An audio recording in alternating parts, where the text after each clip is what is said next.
Welcome to Blizzard Fire. We hope this video helps fire up your solution. You start by securing your setup. Back up a DB keys, USB configs, and any custom profiles so you can restore them later.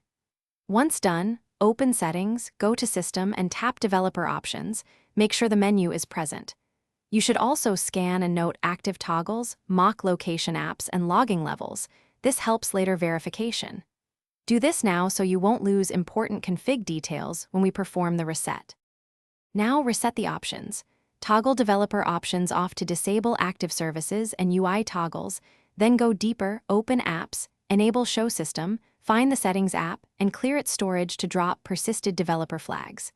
This clears ADB authorizations and mock app selections. After clearing, reboot the device so system services fully reload with defaults. Make sure to watch for prompts after restart.